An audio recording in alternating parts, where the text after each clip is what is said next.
আচ্ছা, রসগোল্লা যদি দাদা হয়, আমার মনে হয় রসমালাই বোধহয় ওর বোন।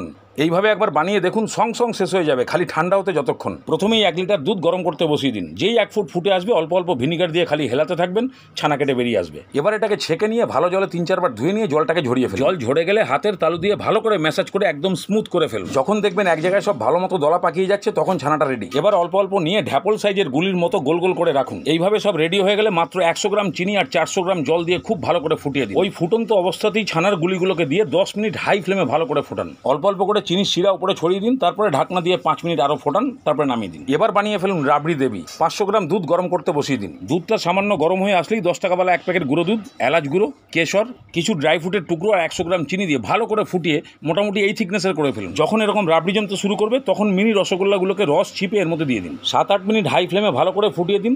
বাস তৈরি হয়ে গেল রসমালাই। আমি আর দেরি করবো না, বুঝলেন? যাই এবার গিয়ে রসমালাই দিয়ে মুখ চালাই।